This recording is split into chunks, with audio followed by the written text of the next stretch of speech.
Firstly, I would like to express my gratitude, sir.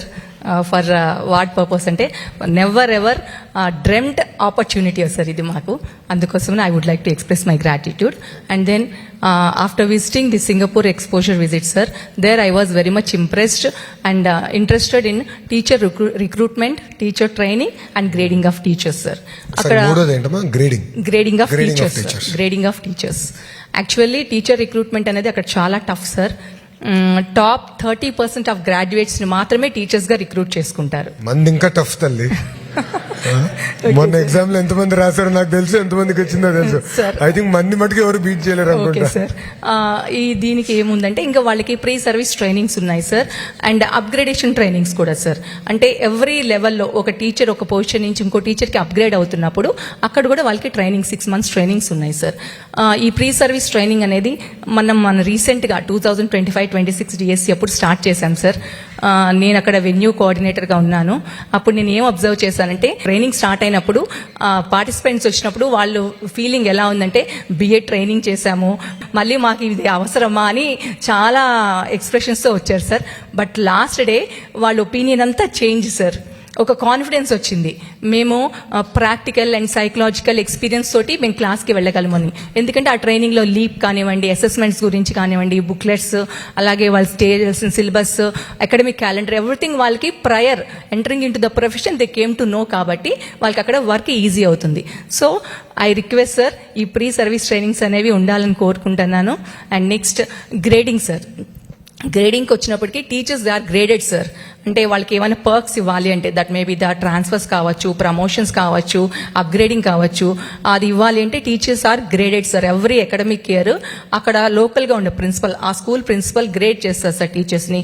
Not only on the student marks sir, but their coordinations, teachers coordination for the school ఎకోసిస్టమ్కి, school ఎకోసిస్టమ్కి వాళ్ళు ఎలా work చేస్తున్నారనే దానిపైన teachers are graded A, B, C, D sir. So A grade, B grade వాళ్ళకి ఆ perks అనేవి లభిస్తాయి. అండ్ సిడి గ్రేడ్ వాళ్ళు once again they are trained sir. And very important ఇంకోటి ఏమిటంటే continuous professional development training sir. That is online training sir. అది paid ఉంటుంది అక్కడ for 100 hours. Paid by teachers అమ్మా, paid by government to teachers sir. 100 hours ఉంటుంది. Academic year లో కంపల్సరీగా అది ఫినిష్ చేయాలి సార్. ఇక్కడ మనకు కూడా ఉంది సార్ సిపిడి అనేది 50 hours ఉంది, బట్ నాట్ కంపల్సరీ. అది మనకి పెయిడ్ కూడా అవసరం లేదు సార్. మనకి ఎలా అంటే మనకి మూక్స్ ఉన్నాయి sir, massive open online courses ఉన్నాయి సార్. సెంట్రల్ గవర్నమెంట్ ప్రొవైడ్ చేస్తుంది. స్వయం ఉంది, మనకి దీక్ష ఉంది, మన ఐజీఓటి కర్మయోగి ఉంది, అలాగే కోర్సార్, ఇవన్నీ ఉన్నాయి సార్. మనం ఈజీగా రిజిస్టర్ అయ్యి మనం అప్డేట్ అవ్వచ్చు సార్ ఎవ్రీ ఇయర్. ఇప్పుడు రీసెంట్ గా ఏఐ అంటున్నాం సార్, అటువంటి ఏఐ టూల్స్ ని మనము నేర్చుకోవచ్చు సార్. వాటిని ఆల్రెడీ ఇప్పుడు స్వయంలో నేను రిజిస్టర్ అయ్యాను సార్. ఆగస్టులో కోర్స్ స్టార్ట్ అవుతుంది, రిజిస్టర్ అయ్యాను. సో మనల్ని మనం అలా అప్డేట్ చేసుకోవచ్చు సార్. ఇది ఎప్పుడైతే కంపల్సరీ అని ఉంటామో అప్పుడు ఎవరి teacher will update sir. Compulsory లేనప్పుడు అప్డేట్ కావడానికి కొంతమంది ఇష్టపడకపోవచ్చు. సో ఆ 50 hours కాస్త 100 hours కంపల్సరీ చేస్తే తప్పకుండా everyone will participate sir. And next ఇంకొక ఇంపార్టెంట్ థింగ్ ఏమిటంటే సార్, ఎవ్రీ టీచర్ ఒక 3 months వాళ్ళకి ఇష్టమైన ఇండస్ట్రీకి వెళ్ళి అక్కడ వర్క్ చేయొచ్చు సార్. సో వాళ్ళకి ఏమవుతుందంటే, అంటే ఈ ఇయర్ నేను ఒక ఫుడ్ ఇండస్ట్రీకి వెళ్ళాను, అక్కడ నాకు ఇంటరాక్షన్ అవుతుంది, దాని గురించి బాగా తెలుస్తుంది, I can coordinate with the students కానీ ఏమన్నా. అలా నెక్స్ట్ ఇయర్ ఇంకొక ఇండస్ట్రీకి వెళ్ళొచ్చు. అలా ఒక టీచర్కి 3 months ఇండస్ట్రియల్ ట్రైనింగ్ కూడా వెళ్ళే అవకాశం ఉంది సార్ అక్కడ. ఎవ్రీ ఇయర్ సార్ ఏదో ఒక టీచర్ ఒక 3 months వెళ్ళొచ్చు సార్. అది టీచర్ కూడా హెల్ప్ అవుతుంది సార్. రొటీన్ వర్క్ నుంచి డివేట్ వాళ్ళు కొత్త విషయాలు నేర్చుకొని వస్తారు, పిల్లలు కూడా షేర్ చేసుకోవడానికి పాసిబిలిటీ ఉంటుంది సార్. ఈ విధంగా ఉంది సార్ అక్కడ. అండ్ దెన్ అందరూ చెప్పినట్టు మా వారు, నేను మీ గవర్నమెంట్లోనే పోస్ట్ కొట్టాను సార్. నేనైతే త్రీ పోస్ట్ కొట్టాను సార్, school assistant, TGT, principal sir, 3. And finally this award also. So we are very grateful to the government sir. Thank you very much sir. అమ్మా, I just have a question. ఇక్కడ అందరున్నారు కనుక grading పైన madam గారు మాట్లాడారు.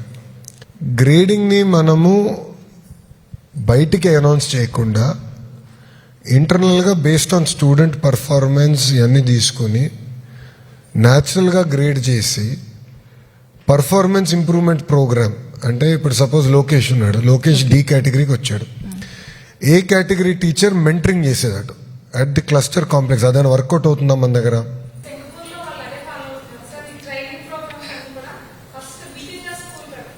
Within the school.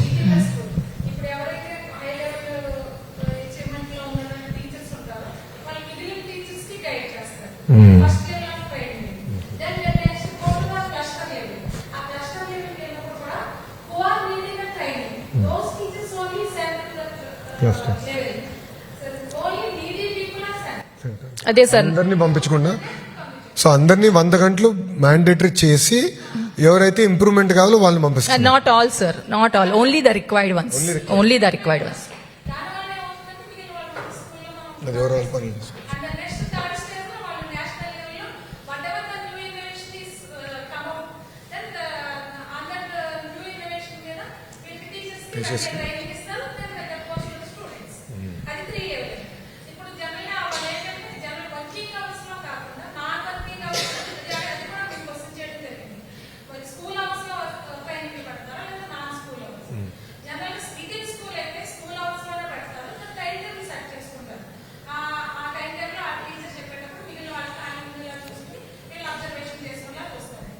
అది ఒకవేళ in case working hours లోనే వాళ్ళు పెట్టవలసి వస్తే వాళ్ళు ఏం చేస్తారంటే ఆ వర్కింగ్ అవర్స్ లాస్ అవ్వకుండా వేరే ఒక టీచర్ ని అంటే రిటైర్డ్ టీచర్స్ ఒకరిని అపాయింట్ చేసుకుని ఆ వర్కింగ్ అవర్ లాస్ అవ్వకుండా మనం ట్రైనింగ్ కంప్లీట్ చేస్తాం. అదే సార్, ఆన్లైన్ ట్రైనింగ్స్ మేడం చెప్పినట్టు మన డ్యూరేషన్, వర్క్ డ్యూరేషన్ వేస్ట్ కాకుండా ఆన్లైన్ ట్రైనింగ్స్ అంటే according to hour convenience sir. అంటే అక్కడ ఒక అడ్వాంటేజ్ ఉందమ్మా. మనకేంటంటే ప్రైమరీ స్కూల్స్ వచ్చే గల మనకి 1 క్లాస్ 1 టీచర్ అన్నిటికి రాలే కదా, ఇంకా వీఆర్ స్ట్రగ్లింగ్. ఇప్పుడు సుమారుగా మేడం గారు ఆధ్వర్యంలో I think we are seen an improvement of about 2%. సుమారుగా 180-190 స్కూల్స్ అప్గ్రేడ్ అయినాయి ఈ సంవత్సరం, అడ్మిషన్స్ పెరిగే కొద్దీ. బట్ అక్కడ కూడా 1 క్లాస్ 1 టీచర్లో కూడా కొన్ని స్కూల్స్ మేము ఇవ్వలేకపోతున్నాం. సో ఇదేంటంటే స్లోగా I need to buildup that system. So మనకి 1 క్లాస్ 1 టీచర్ సుమారుగా 10,000కి వచ్చామనుకుంటా, రఫ్లీ అబౌట్ 10,000, 7,000. So 17,000 out of 43,000. అంటే ఇంకా 26,000 పాఠశాలలో ఈ ప్రాబ్లం ఉంటుంది. అక్కడ టీచర్ని మనం బయటికి లాగలేం, ఎందుకంటే ఉండేదే ఒక్కరు, ఆ ఒక్కరిని లాగేస్తే అయిపోయింది స్కూల్. సో అది I need to figure out. కానీ మీరు అన్నట్టు ఆన్లైన్ ఇంటర్వెన్షన్ అని చేసి ఆన్లైన్ చేస్తే కన్వీనియంట్ గా ఆఫ్టర్ స్కూల్ అవర్స్ అయినా డైలీ ఎక్కువ టైం స్పెండ్ చేయాల్సిన అవసరం లేదు సార్. అది కోర్సెస్ కూడా మనకి స్వయంలో design sir. They ask us how much time you can spend on training, 15 minutes, 20, half an hour, according to our convenient time only we can register and we can have our courses. Other thing will also evaluate అమ్మా is using AI. ఇప్పుడు AI tutor ఒకటి work out చేస్తున్నాం 9th 10th class కి, maths and science ఈ సంవత్సరం, మిగతాన్ని next year. AI councillor కూడా create చేద్దాం మీకు. వాళ్ళు think about it. Like for example ఇప్పుడు నేను ఈ బ్యాండ్ వేసుకున్నా, వుప్ అంటారు, నా రికవరీ రేట్ తక్కువ ఉందంటే నేను అడుగుతా ఎందుకు రికవరీ రేట్ ఈరోజు తక్కువ ఉందంటే నా హెల్త్ పారామీటర్స్ అన్ని చూసి ఈ కారణం వల్ల అయి ఉండొచ్చు.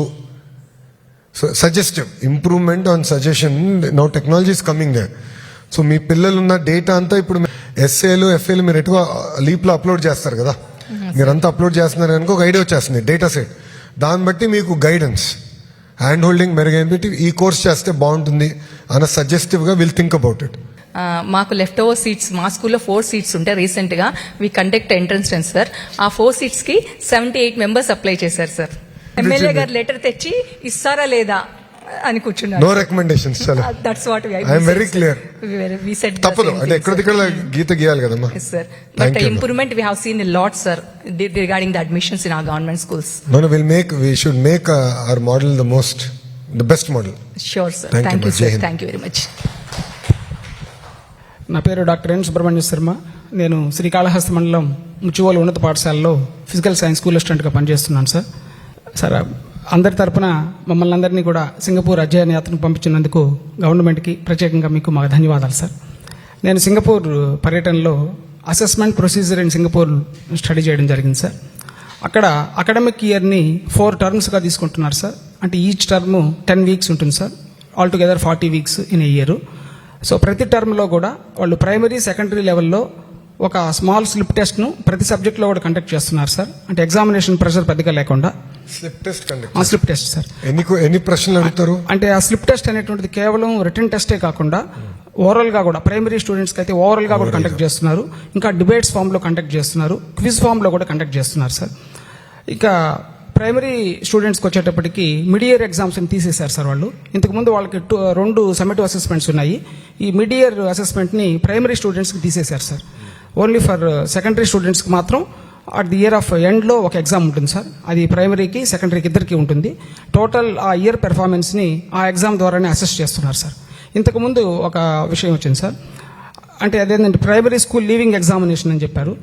అది after 6 years of primary education అక్కడ కండక్ట్ చేస్తున్నారు సార్.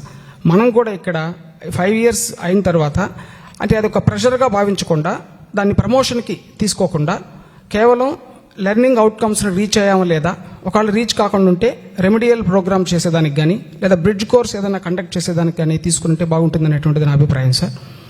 ఇప్పుడు ఇక్కడ మనం ఏం చేస్తున్నామంటే 4 FES 4 ఫార్మాటివ్ టెస్టులు పెడుతున్నాం సార్. అంటే దీనిలో ప్రాజెక్ట్ వర్క్ కూడా ఉంది. అదేవిధంగా 2 సమ్మేటివ్ అసెస్మెంట్స్ కూడా కండక్ట్ చేస్తున్నాం. అయితే ఎక్కడ ల్యాగింగ్ ఉందంటే కొంచెం ఓపెన్ ఎండెడ్ క్వశ్చన్స్, తర్వాత క్రియేటివ్ థింకింగ్, క్రిటికల్ థింకింగ్ ఇలాంటివి కొంచెం ఇన్కార్పొరేట్ చేయాలి సార్. మనది కూడా కాంపిటెన్సీ బేస్డ్ అసెస్మెంట్స్ అయితే జరుగుతున్నాయి. ఇవి అంటే కూడా మన పిల్లలు ఇప్పుడు ఆ లెవెల్కి వచ్చారా అని అంటే నేను కూడా ఆలోచించానంటే కొంచెం మనము కేర్ఫుల్గా చేయాలి. విద్యకు వచ్చేగల అసెస్మెంట్ కూడా జాగ్రత్తగా చేంజ్ చేసుకుంటూ వెళ్ళాలి. ఒకేసారి చేంజ్ ఒకేసారి చేస్తే కాకుండా సార్. నా భయం ఏంటంటే కొంతమంది పిల్లలు తట్టుకోలేరు. అవును సార్. ఫెయిల్ అన్న పదం ఇంట్లో తక్కువ. తల్లిదండ్రులు కూడా నువ్వు ఏంట్రా ఫెయిల్ అని ఎగతాలు చేస్తారు.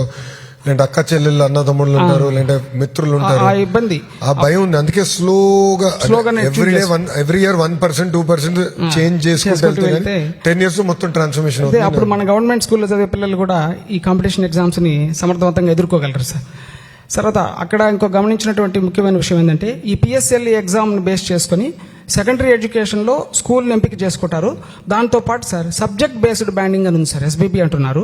అంటే ఏంటంటే Subject బేస్డ్ బ్యాండింగ్ అంటే ఏంటంటే సార్, ఇప్పుడు PSLE స్కోర్ మంచిగా వచ్చింది అనుకోండి సార్, ఒక స్టూడెంట్ గుడ్ అట్ సైన్స్, అతను సైన్స్ని హైయర్ లెవెల్లో చదవచ్చు. మ్యాథ్స్లో తక్కువ ఉంది పెర్ఫార్మెన్స్, ఇంటర్మీడియట్ లెవెల్లో చదువుకోవచ్చు. ఇంకా లోగా ఉన్నారు లాంగ్వేజెస్లో, లో లెవెల్లో చదువుకోవచ్చు. అంటే ఒకే అలాంటి పిల్లలకే సపరేట్ క్లాస్ రూమ్ ఉంటుంది సార్. అయితే అన్ని క్లాస్ రూముల్లో అలా ఏర్పాటు చేయలేము. కనీసం కొన్ని అయినా మోడల్గా పైలట్ ప్రాజెక్ట్ కింద చేస్తే, అంటే ఇప్పుడు అక్కడ సైన్స్కి వచ్చేటప్పటికి ఎక్స్క్లూజివ్గా ఫిజిక్సే కూడా చదువుతున్నారు సార్. కెమిస్ట్రీ కూడా ఎక్స్క్లూజివ్గా కెమిస్ట్రీ చదువుతారు. సో అలాంటి స్కోప్ ఇవ్వగలిగితే వాళ్ళు ఆ కన్సర్న్ సబ్జెక్ట్లో మంచి ప్రొఫిషియన్సీ వచ్చి మనకు ఇంటర్న్ వాళ్ళు సైంటిస్ట్గా కూడా మారేటువంటి అవకాశం ఉంది సార్. ఇది అక్కడ మేము గమనించింది సార్. ఈ అవకాశం ఇచ్చినందుకు ధన్యవాదాలు సార్. Thank you sir.